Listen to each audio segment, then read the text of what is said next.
La question qu'on nous pose régulièrement, c'est la durée. Classiquement, on dit qu'une diarrhée aiguë, qui est en général infectieuse, dure moins de 7 jours. Si ça dure plus de 7 jours, même si c'est pas grave, c'est quand même bien de consulter un spécialiste parce qu'on peut découvrir des pathologies chroniques sous-jacentes à partir du moment où ça dure un peu plus.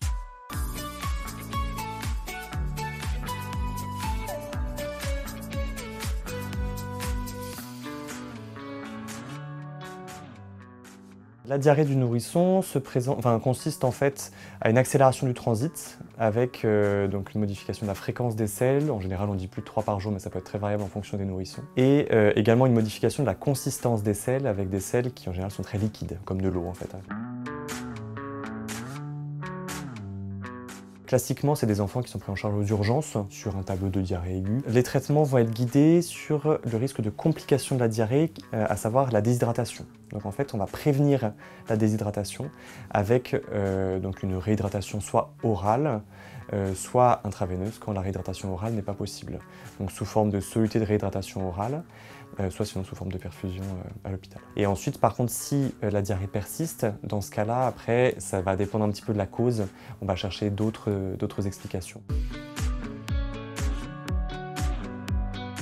Les facteurs de risque de la diarrhée du nourrisson sont essentiellement déjà l'âge. Plus le patient est jeune, plus il est à risque de faire une diarrhée sévère. Donc notamment, on dit à peu près moins de 6 mois. Les patients qui sont également en collectivité sont plus à risque de faire des diarrhées. Et enfin, tous les patients qui ont des pathologies chroniques type déficit immunitaire, maladie inflammatoire chronique intestinale ou dénutrition sévère, cancer, etc. sont plus à risque de faire des diarrhées sévères.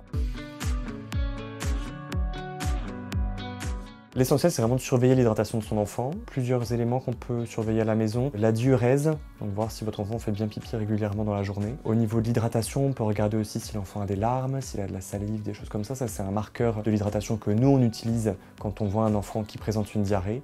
Et après, c'est le comportement de manière générale.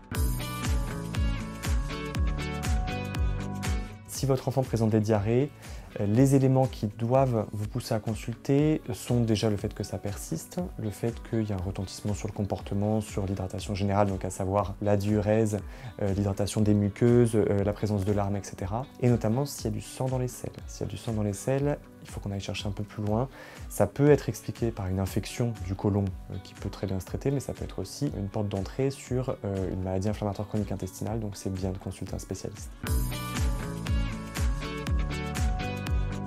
Les complications possibles de la diarrhée du nourrisson, c'est la déshydratation, qui peut être quand même assez sévère en fonction des formes et en fonction de la cause. Donc avec des retentissements sur le comportement, il peut y avoir des convulsions, ça peut être quand même très sévère. Donc c'est important quand même d'être sensible au changement de comportement, à l'état d'hydratation de son enfant, et puis ne pas hésiter à consulter en cas de doute. Ça, c'est évident.